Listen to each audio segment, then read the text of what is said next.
Hoy vamos a ver el protocolo de enrutamiento BGP. BGP, sus siglas son Border Gateway Protocol. Este protocolo de enrutamiento dinámico se utiliza para interconectar sistemas autónomos, ya sean públicos o privados. Como ustedes conocen, dentro de los sistemas públicos tenemos equipos, tenemos routers, tenemos protocolos de capa 3. Estos protocolos de capa 3 hacen posible la comunicación entre todos los equipos que están dentro de él a través de protocolos IGP. Protocolos IGPs como por ejemplo RIP, IGRP, EIGRP, OSPF y ISIS.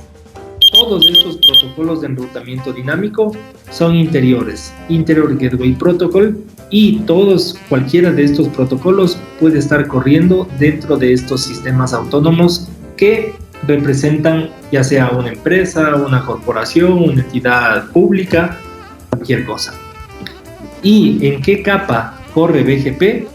BGP es un protocolo de enrutamiento que va recogiendo información de los IGPs y esa información las va pasando a través de los sistemas autónomos, ya sean públicos o privados.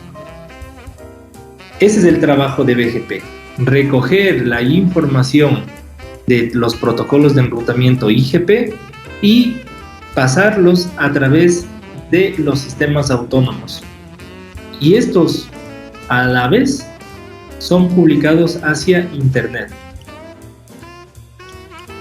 Ya vamos a ver adelante cómo se ve un router en tiempo real de producción, que está en producción y que manejan, qué sé yo, 700,000 rutas, 800,000 rutas, que va recogiendo de todos los sistemas autónomos y las va publicando hacia Internet.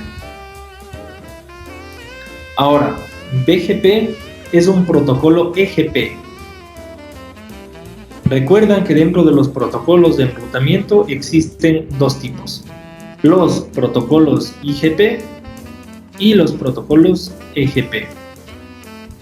Dentro de los protocolos IGP se manejan todos estos de aquí, y dentro de los protocolos EGP se maneja BGP. A MPLS también se le puede considerar como un protocolo de enrutamiento externo, porque prácticamente hace lo mismo, va recogiendo información, les va poniendo etiquetas a todo el tráfico que va entrando, y conforme a las etiquetas, que se le llama colorear al tráfico, dependiendo de cómo esté etiquetado ese tráfico, va saliendo por una determinada interfaz. Es decir, hace la desencapsulación no hasta el tráfico como tal, sino que coge el tráfico, detecta la etiqueta y sabe por qué interfaz debe enviar. A MPLS y a BGP realmente no le importa qué está por debajo del tráfico. A BGP y a MPLS lo que le interesa es por dónde tiene que hacer el switching, por qué interfaz tiene que enviar ese tráfico. BGP no busca convergencia rápida. Es por eso que ustedes, cuando por ejemplo apliquen el comando, por ejemplo, si ustedes aplicaban cualquier cambio en un protocolo IGP, por ejemplo en OSPF, hacían algún cambio, el cambio se veía inmediatamente, o bueno, casi inmediatamente en el resto de sus compañeros. En BGP no es así. BGP tiene una convergencia lenta. ¿Por qué tiene una convergencia lenta? Pues porque tiene rutas que van conectadas a Internet. Como les digo, hay routers que llevan 700,000, 800,000 prefijos que se están publicando a Internet. Entonces, no es de convergencia rápida, sino más bien es de convergencia lenta. ¿Quiénes hacen la convergencia rápida? Son estos protocolos IGP. Estos sí tienen una convergencia rápida.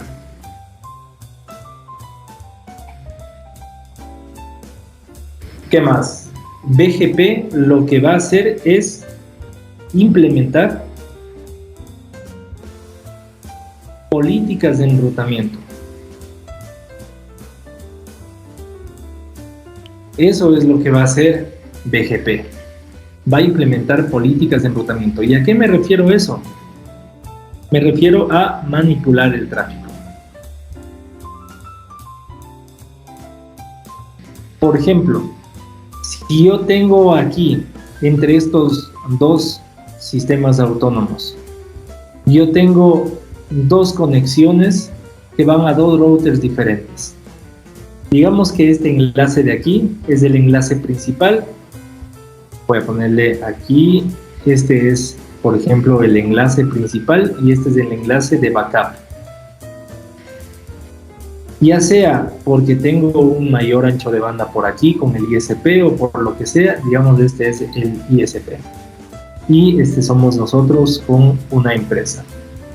Entonces, desde mi empresa yo tengo un enlace serial, por ejemplo, hacia el ISP. Y tengo otro enlace que me une al mismo ISP, pero este enlace es de backup. Entonces, yo puedo hacer mediante BGP que todas las rutas que estoy aprendiendo dentro de este protocolo de enrutamiento se estén yendo por aquí. Y puedo hacer un tracking de objetos, es decir, puedo estar censando a este enlace. En el momento que se caiga este enlace, yo utilizo ciertas capabilities de BGP para, en base a unas características que tiene el protocolo, decirle que el tráfico ya no circule por este enlace, sino que el tráfico circule por el enlace de acá. Entonces, cuando BGP detecta con unos protocolos que se cayó este enlace, automáticamente hace switching de todo el tráfico por este enlace, por el enlace de backup, y no se pierde comunicación. Ese sería un ejemplo de manipulación de tráfico. Otro ejemplo de manipulación de tráfico.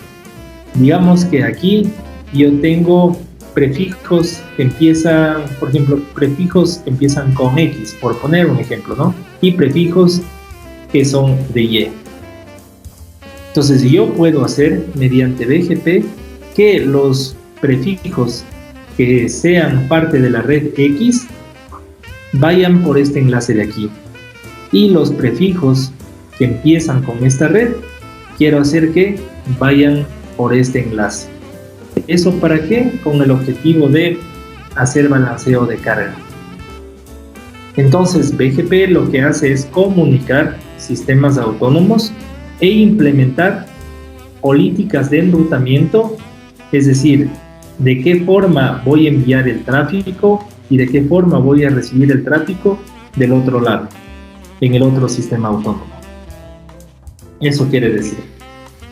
Ahora, otra característica es que, por ejemplo, BGP funciona o está basado en TCP. ¿Qué significa esto? De que BGP delega toda la parte de retransmisiones, controles de flujo a los protocolos IGP, que ellos sí manejan mecanismos de control de errores. Entonces, a BGP no le interesa prácticamente cómo se está yendo el tráfico o cómo está yéndose el flujo de tráfico. Para BGP eso es transparente, él no se encarga de ese tema y delega todas esas funciones a estos protocolos de enrutamiento, porque ellos sí tienen mecanismos de control de errores. Entonces es un peso menos que se le da a BGP. BGP solamente se encarga de hacer políticas de enrutamiento y enrutar lo que tenga. No le interesa que la red que esta red pequeñita se cayó y esto habrá que enviarle a este nuevo vecino las tablas de enrutamiento o cada cierto tiempo tratar que estos se comuniquen. No, a BGP no le interesa lo que está dentro. Él simplemente detecta el tráfico que está dentro de este sistema autónomo y lo traslada dentro de otro. Eso es lo que hace BGP. Es decir, BGP solo se preocupa de enrutar paquetes, no se preocupa de control de errores de ninguna naturaleza que estén pasando dentro de ese sistema autónomo. Otra característica es que BGP tiene la característica de path vector. ¿Qué significa esto? Que va contando que va contando el número de saltos que va dando el paquete de sistema autónomo en sistema autónomo para llegar a un destino. Es decir, si aquí tenemos una red y esa red es publicada a través de BGP, BGP lo que hace es va contando los saltos. Es decir, aquí tenemos un salto, 2 saltos, 3 saltos, 4 saltos, hasta que llega a la red de destino. Entonces, de eso se encarga BGP. Ahora, una cosa importante es que BGP cuenta máximo un número de saltos de 1. ¿Se acuerdan que RIP, por ejemplo, el número de saltos que tenía, se podía ir el paquete de salto en salto hasta el salto número 16? En cambio, BGP tiene el salto igual a 1. ¿Qué significa?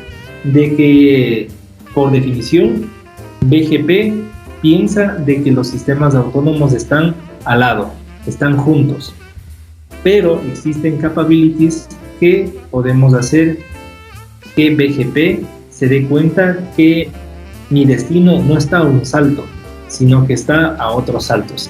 Eso se llama multiple hop. Esa es la capability que se le puede hacer a BGP para que un poco, por decirlo de alguna forma, burle este número de saltos que tiene igual a 1. Porque ustedes saben que en Internet y en el mundo no solo tenemos a sistemas autónomos que son consecutivos, sino que hay sistemas autónomos que están pasando varios otros sistemas autónomos. Entonces BGP utiliza esta capability de multihop para ir pasando de sistemas autónomos en sistemas autónomos. Lo importante de este path vector es que BGP lo que hace es recoger información que está dentro del sistema autónomo, recoger esa información, pasarla acá, recoger la información, pasarla acá, recoger la información, pasarla acá. Eso es lo que hace path vector. Y la característica que tiene path vector es que va evitando loops o evita lazos. Esa es la característica de path vector de BGP. Otra característica que tiene BGP es que es bastante fácil de extenderlo a través de capabilities que se llaman plugins. Entonces esto tiene capabilities y que en el medio son llamados plugins. Ya vamos a ver más adelante algunos ejemplos de capabilities que tiene BGP. BGP está definido en la RFC 4271. Si ustedes quieren tener un poco más de información de lo que les voy a dar en el curso, pueden buscar en esta RFC y ahí está todo lo que es BGP. BGP no tiene métricas, sino más bien tiene atributos, características o capabilities, como les decía, de prefijos, y en eso se basa el enrutamiento. En otras palabras, BGP no tiene una forma explícita de calcular la métrica. BGP utiliza más o menos, hay 11 capabilities, son 11 formas diferentes que puede enrutar el paquete, que puede detectar las métricas o puede incluir, como les decía aquí, la manera que hace políticas de enrutamiento depende de estas capabilities, que son más o menos 11. Pero de las 11, las más utilizadas serán unas 5 capabilities, que esas son las que vamos a ver hoy. ¿Qué más? Bueno, los tipos de mensajes que utiliza, voy a poner aquí, los tipos de mensajes que utiliza BGP. En primer lugar está el mensaje de Open. Este es un primer mensaje. Y este mensaje se van enviando sobre TCP, en primer lugar. Estos corren sobre TCP. Ya les decía de que TCP es un protocolo orientado a conexión, entonces necesita de confirmaciones del otro lado para saber si si todo está bien, pero a nivel de sistemas autónomos, no dentro del IGP, como les decía, porque dentro de los IGPs el control de errores los controlan los protocolos IGP. Entonces los Open se envían sobre TCP, ¿sí? Estos mensajecitos son enviados sobre TCP y entre vecinos se van intercambiando mensajes Open, y estos mensajes Open contienen características básicas de los vecinos. ¿Qué características intercambian entre los vecinos con este paquete Open? Por ejemplo, el hold time. Por ejemplo, ¿qué tipo de capability tiene ese vecino? O cómo está calculando la métrica. Y cuál es su sistema autónomo. Toda esa información va pasando de vecino en vecino a través de estos mensajes Open que corren sobre TCP. Le siguen los mensajes Keep Alive. Estos mensajecitos sirven para mantener las conexiones.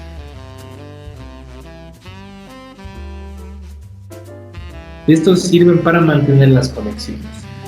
Luego, otro mensaje importante son los mensajes de notificación. Como su nombre lo indica, estos sirven para notificar errores.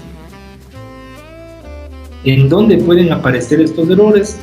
Pues pueden aparecer en los headers de la cabecera del protocolo, en los mensajes Open y en los mensajes de actualizaciones que se envían entre equipos. Ahora, como les decía, aquí me estaba olvidando, dentro de los mensajes Open, además que van recogiendo información de este vecino, también tienen contenido, por ejemplo, aquí les voy a poner Open, ya más arriba, por ejemplo, tienen la información de lo que se llama marker. El marker es una porción de información que tiene 16 bytes. Y esta información es la que le sirve al equipo para iniciar BGP. Y este mensajecito también le sirve para hacer el tema de la autenticación. También dentro del mensaje Open está la versión de IP que se está utilizando, la versión IP, que puede ser 4 o 6, para IPv4 o para IPv6. Como ya les decía, también recoge información del sistema autónomo que está pasando, el hold time, y las capabilities que les decía, que son las extensiones o que son los plugins para calcular las métricas hacia los destinos. Otro mensaje que tiene son los, ya les dije, estos Keep Alive. Estos Keep Alive, a propósito, son de 16 bytes, son de 16 bytes. Y cuando ustedes ya vamos a ver en el proceso de adyacencias, a estos mensajes de Keep Alive se les conoce como que son de tipo 4. Y los routers intercambian estos paquetes pequeños para saber si están vivos. Es más o menos parecido a lo que son los hello.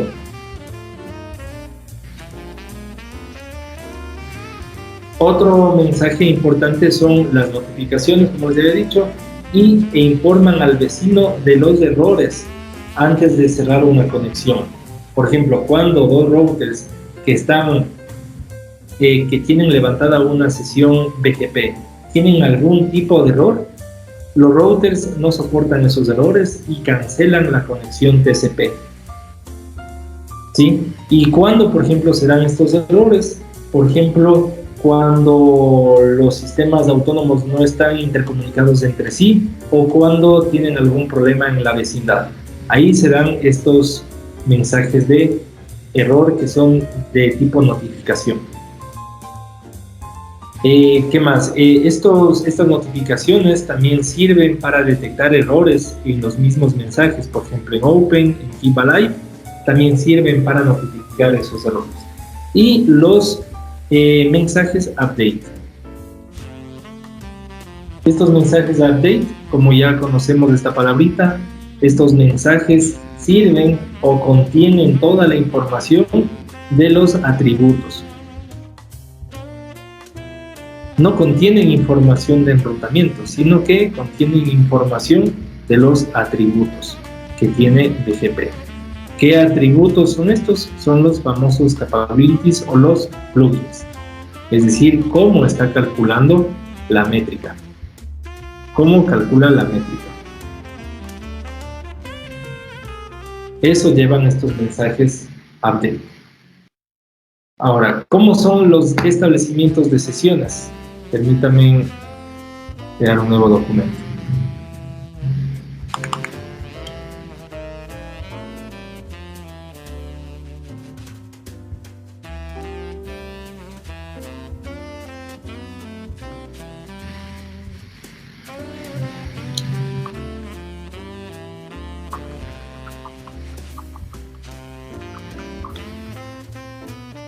¿Cómo es el establecimiento de sesiones? Bueno, BGP usa TCP para empezar. Y como ya les había dicho, delega todos los mecanismos de control de errores al stack de TCP. Otra característica del establecimiento de las sesiones es que BGP solo se preocupa de procesar la información de enrutamiento, como ya les había dicho. BGP utiliza el puerto TCP 179. Lo que hace BGP es primero establece una conexión TCP con el vecino y sobre esta hay una comunicación bidireccional entre ambos routers. Entonces aquí, por ejemplo, tenemos a dos routers. Estos, primero, antes de establecer una sesión, digamos, este es el router R1, este es R2, y antes de establecer la vecindad, primero se establece una conexión TCP, primero, y luego de eso ya corren las fases de adyacencia, pero primero hacen una conexión TCP utilizando el puerto 179. Ahora, en esta conexión, cuando hacen una conexión TCP, siempre existe un cliente y un servidor. En uno de los dos routers, ya sea en R1 o en R2, debe estar abierto el puerto 179. Uno de los dos equipos abre el puerto 179. El cliente inicia una sesión, ¿sí?, desde un puerto aleatorio mayor a 1024. Esto es lo que sería el servidor. Quien sea el servidor abre un puerto aleatorio mayor a 1024. Y el cliente, el que sea cliente, abre un puerto mayor a 1024 y el que sea servidor utiliza el puerto 179 de TCP. Ya vamos a ver más adelante cómo es el proceso, quién se hace cliente y quién se hace servidor. Entonces, del servidor, que es básicamente, para adelantarles, quién empieza el proceso de BGP o quién empieza a publicar paquetes hello, ese va a ser el servidor.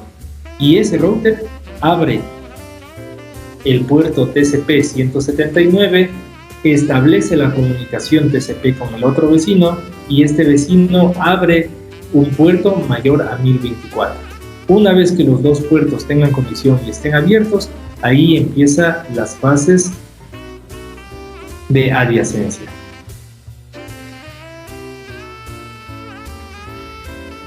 Ahora, los estados de BGP, por ejemplo, tenemos el estado de idle. Y aquí en este estado no se aceptan conexiones.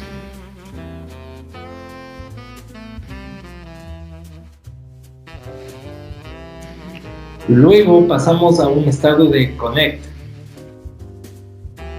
Y en este estado se hace el saludo de 3 vías, el famoso three-way handshake. Aquí se hace el three-way handshake. Y aquí se envía, en esta fase, en este estado, se envía un mensaje open. Aquí les voy a poner así, un mensaje open. En donde este mensaje de open tiene las características que vimos anteriormente. Es decir, por ejemplo, el hold time, las capabilities que utiliza este router para encontrar las métricas y el sistema autónomo. Luego, cuando nos llega, por ejemplo, un mensaje open del vecino, estamos ya en la fase de open send. Acordarse, cuando nos llega ya un mensaje open del vecino, ahí estamos ya nosotros en la fase de open send. Y de ambos hold time, es decir, del router que me está enviando contra el mío, se hace una comparación y ahí se escoge quién va a ser el que envíe o quien comience la adyacencia como tal para intercambiar información de enrutamiento. Entonces, de los dos routers hacen una comparación quién tiene el menor hold time. Quien tenga el menor hold time, ese va a comenzar con el resto de las fases de adyacencia que ya empiezan a intercambiar información de enrutamiento. ¿Sí? Ahora, se debe enviar un keep alive. Como les decía, los keep alive son como los mensajes hello. Aquí les voy a poner los keep alive.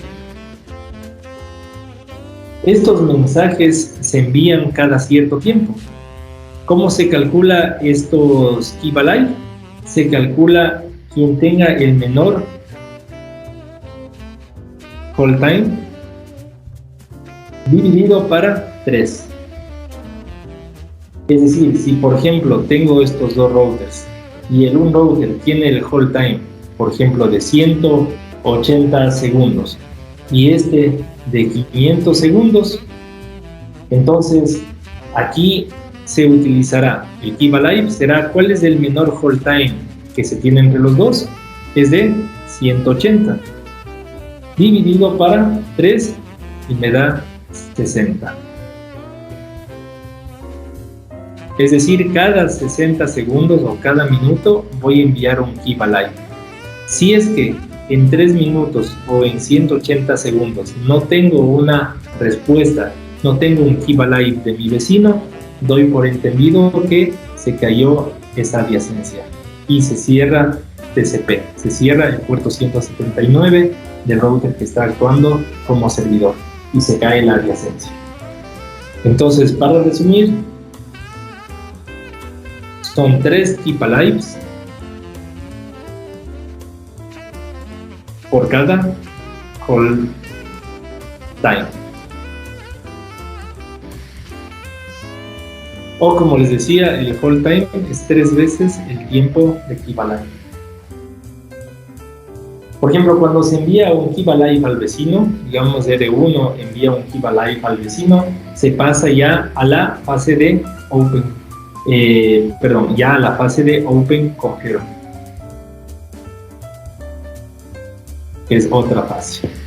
Entonces aquí en esta fase, primero empiezan a negociar quién tiene el menor hold time de los dos. Quien tiene el menor hold time de los dos hace esta pequeña fórmula matemática y envía o ya setea cuál es el tiempo de keep alive. Y una vez que ya empiezan a pasarse los keep alives cada este tiempo, ya pasamos a la fase de open confirm. Y estos keep alive se envían para decirle, ¿sí? Estos keep alive se envían para decir que estamos de acuerdo con el mensaje open. Es decir, si el sistema autónomo es correcto, si las capabilities son correctas, se pasa al open confirm. Cuando se envían ambos keep alive, por ejemplo, ambos están de acuerdo en que están utilizando el sistema autónomo, tal, las capabilities, y se pasa del estado cuando ya los dos routers han venido acá. Esto quiere decir que están de acuerdo en los sistemas autónomos, en las capabilities, en el hold time. Una vez que los dos routers hayan intercambiado toda esta información, ahí entra al estado de established.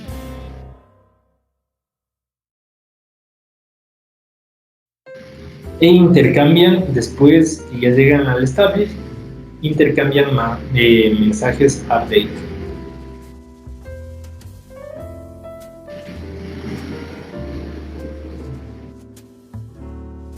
Aquí en BGP, también como en OSPF, estos son los estados por los que debe pasar los dos routers antes que sean vecinos, antes que levanten la conexión TCP.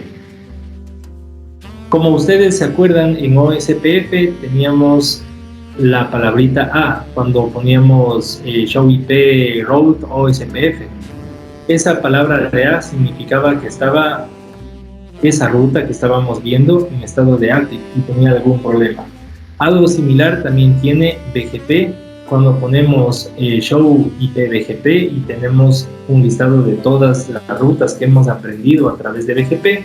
También tenemos esta palabrita de A, y esto de A significa que ya no estamos viendo esas publicaciones del vecino, lo que me está enviando. Ahora, ¿cómo se establecen las adyacencias? Ya en la configuración del router. Primero, ustedes deben poner el comando router BGP, acompañado de el número de sistema autónomo. Luego de eso, escriben la palabra neighbor y ahí van a poner la IP del vecino. Y deben definir en qué sistema autónomo está ese vecino.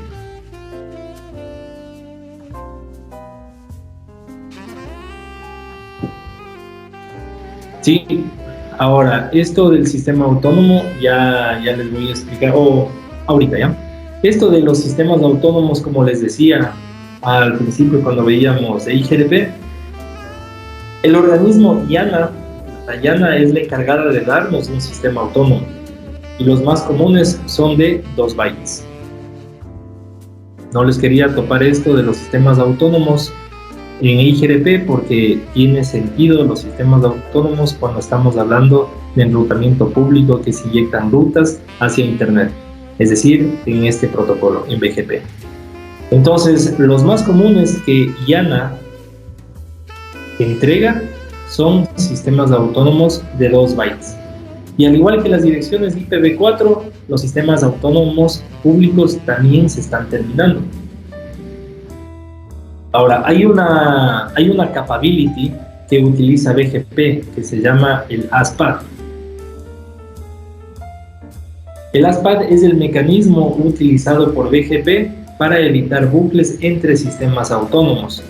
Y, como les decía, la IANA cuando entrega 2 bytes, también en cierta manera le piden información a la empresa que le está dando este sistema autónomo público que tenga un mecanismo de estos, un mecanismo para que ustedes no cometan bucles en Internet.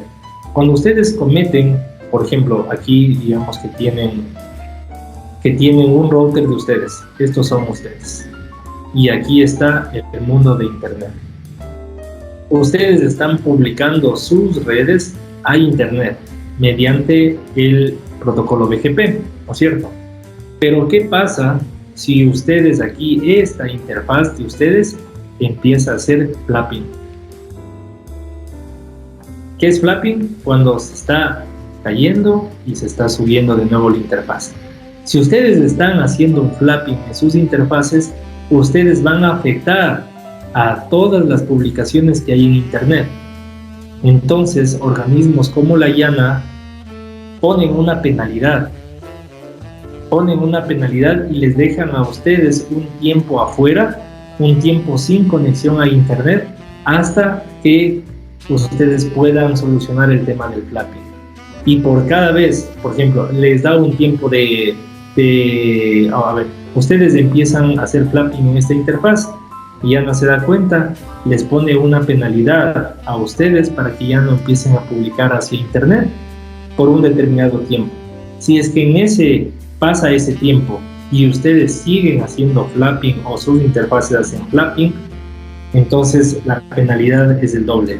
Y así hasta que ustedes se queden un tiempo, X tiempo, de que ustedes no puedan publicar sus rutas a internet. Entonces la IANA utiliza estos mecanismos de ASPAD para evitar que haya, por ejemplo, bucles entre sistemas autónomos y eso haga que se afecte a internet. Como les decía, la IANA entrega sistemas autónomos de 2 bytes, pero también entrega sistemas autónomos, pero también la IANA entrega sistemas autónomos privados. Estos son públicos.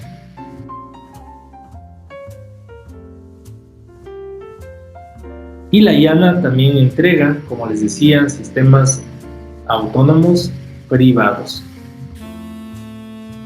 Estos sistemas autónomos privados van desde el AS64512 hasta el 65535.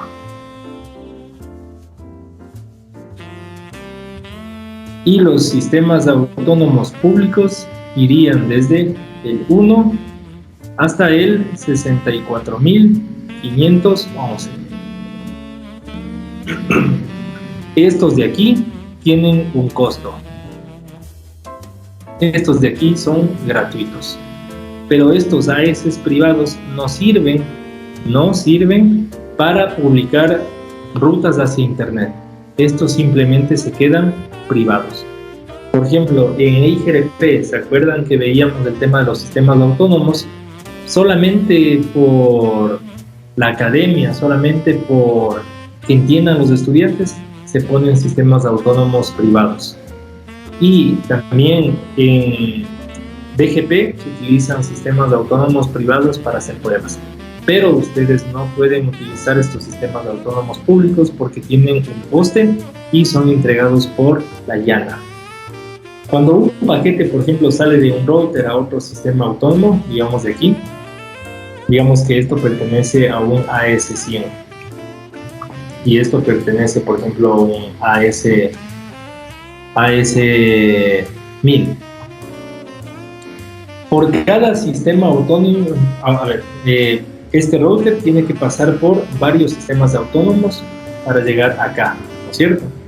Y por cada sistema autónomo que va pasando, va recopilando información de ese AS y luego utilizará esto para encontrar los mejores paths, así como para evitar bucles dentro de esta ruta de aquí. Ya vamos a ver más adelante que dentro de los capabilities de BGP, por ejemplo, si yo tengo aquí tengo 4 sistemas autónomos que tiene que pasar, digamos, el origen hacia el destino. Por aquí tengo 4 sistemas autónomos que estoy saltando y por acá tengo 6 sistemas autónomos que está pasando. Entonces, por definición, BGP escogería el mejor camino, que sería por aquí, es decir, la menor cantidad de saltos de sistemas autónomos para llegar de un origen determinado al destino determinado. Pero BGP también puede aplicar políticas de enrutamiento para decirle, ¿sabes qué? No quiero que te vayas por abajo, sino que por cualquier motivo que sea, yo quiero que te vayas por acá arriba, al tráfico. Eso es lo que hace BGP. Y BGP lo que va analizando, va recogiendo información que hay en cada sistema autónomo y eso va pasándoles entre cada uno para de esa forma evitar bucles, para evitar loops. ¿Qué más?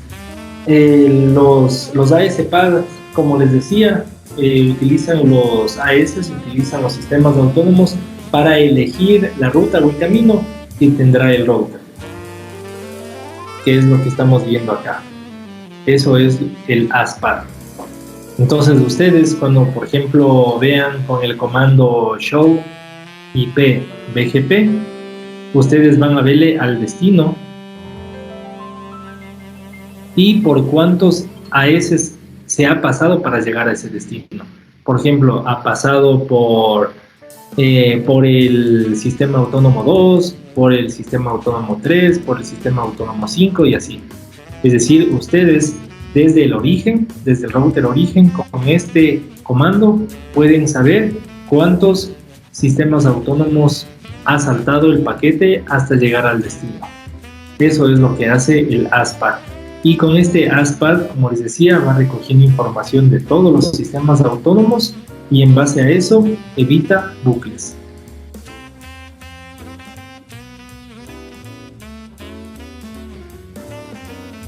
Ahora, ¿cuándo utilizamos estos sistemas autónomos privados? Cuando, por ejemplo, existen confederaciones de routers BGP. Esto es una capability también que maneja BGP y solamente ahí, cuando hay confederaciones, pueden utilizar sistemas autónomos privados. ¿Qué significa esto? Que ustedes tienen una empresa grande, ¿cierto? Y aquí tienen el router de core. Y aquí tienen routers que están en diferentes países. Ustedes salen hacia Internet utilizando un AS público, ¿no es cierto? Pero ustedes dentro de sus empresas que tienen redes enormes, redes grandes, utilizan aquí AS privados. Y a todo esto de aquí, a todos estos routers de aquí, se les llama confederaciones.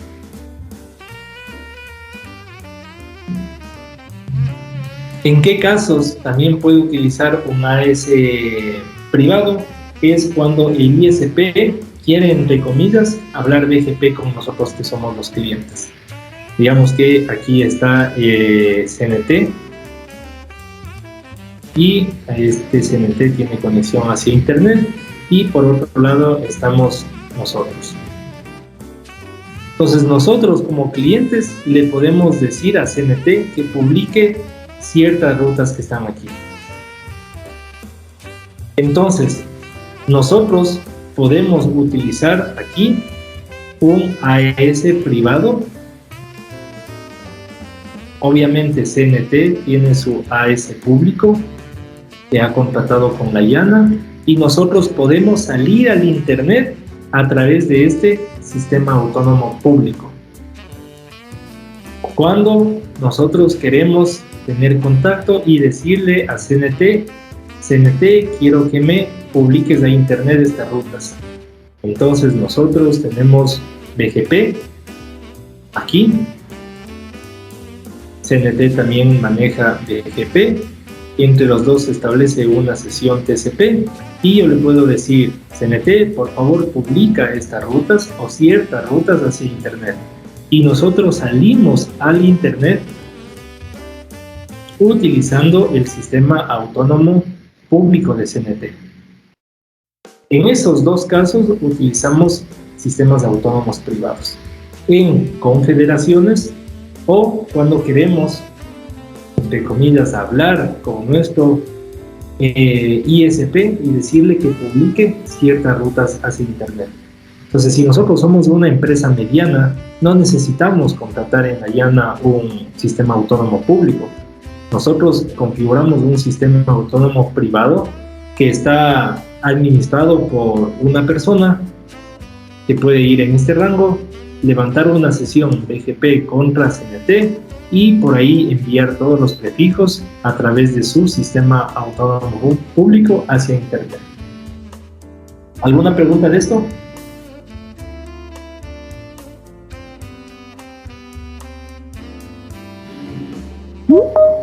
¿Cuál es la ventaja de esto?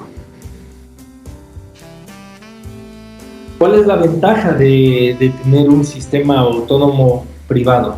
Bueno, pues la ventaja es evitarnos el papeleo de pedir el sistema autónomo a la llana, porque si es de 2 bytes como estos de aquí, se van a demorar tal vez meses en darnos. ¿Por qué se pueden demorar mucho? Porque, como les decía, ya no hay tantos sistemas autónomos públicos de 2 bytes y están esperando hasta que alguna empresa desocupe, alguna entidad desocupe ese sistema autónomo público para ofrecernos a nosotros.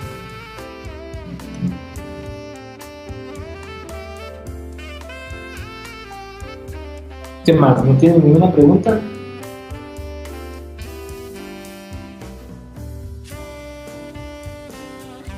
Y sí, y a CNT se le paga por estas publicaciones.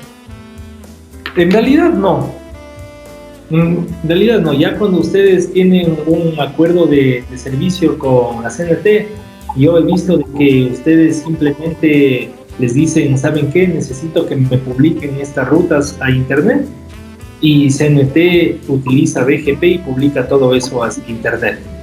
Pero o sea, eso también va a depender de qué tipo de acuerdo tengan firmados con el ISP. Entre esos acuerdos, ahí en esos acuerdos se dice, por ejemplo, que por cada, qué sé yo, que por cada 5 rutas que publiquemos a internet va a tener un costo. O sea, no es estandarizado y el que, por ejemplo, NetLive te cobre tanto por cada ruta que publicas hacia internet. No, sino que más bien ahí yo creo, nunca he estado en esas negociaciones, pero entendería que depende del tipo de rutas que tengas, qué tan grande sea tu sistema autónomo privado. Me imagino que tiene que ver con esas cosas, pero no he sabido que cobren mucho por publicar las rutas a internet.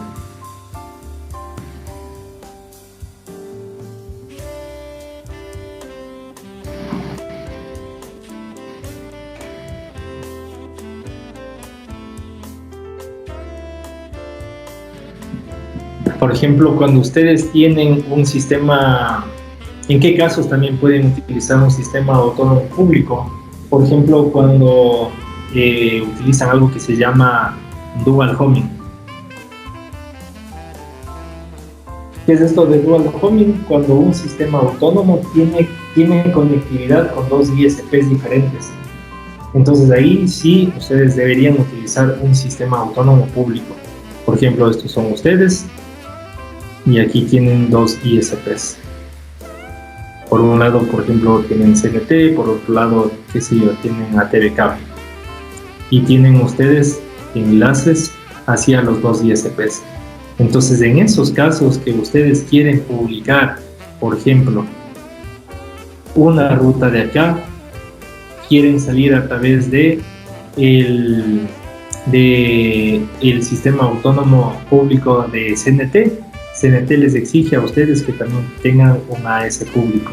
Y lo mismo acá, si ustedes quieren salir por otra interfaz, tienen redundancia con otro ISP, también necesitan un sistema autónomo público. Entonces ya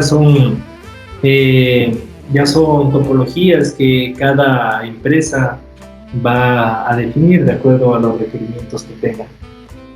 Ahora también, como ya les decía, se están terminando los sistemas autónomos públicos.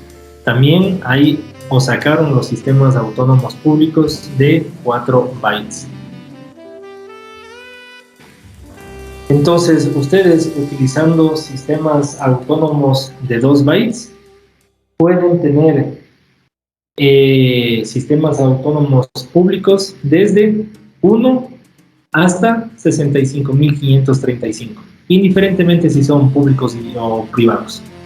Entonces, aquí les voy a poner como antecedente de que los sistemas autónomos de 2 bytes, no importa si son públicos o privados, pueden ser desde el 1 hasta 65.500,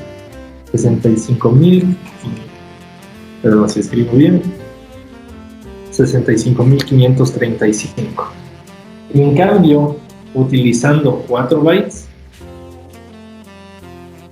creo, si mal no me equivoco, creo que son como, qué sé yo, son como 4 billones de direcciones de sistemas autónomos que pueden tener. Sí. Cuando, por ejemplo, un router soporta 4 bytes, cuando ustedes adquieren un sistema autónomo público de 4 bytes y se quiere comunicar con un router que es de 2 bytes, el de 4 bytes usa un sistema autónomo reservado. Y este sistema, por ejemplo, aquí, voy a poner, estos son ustedes y este es esto de aquí es el ISP. El ISP, por ejemplo, utiliza un sistema autónomo público de 4 bytes y ustedes utilizan un sistema autónomo público de 2 bytes. Entonces, para establecer esa conectividad, el de 4 bytes utiliza un sistema autónomo público de 23.456. Y este sistema autónomo público está reservado, viaja al vecino cuando le envía un mensaje open. Entonces, cuando este vecino intenta hacer una conexión TCP hacia el ISP y envía el primer mensaje open, ahí se setea este valor de 23.456 para los dos. Este es un sistema autónomo reservado cuando las dos entidades tienen sistemas autónomos públicos, el uno de 2 bytes y el otro de 4 bytes. Eso les quería mencionar. ¿Qué les parece si nos damos un pequeño break? Son las 9 de la mañana.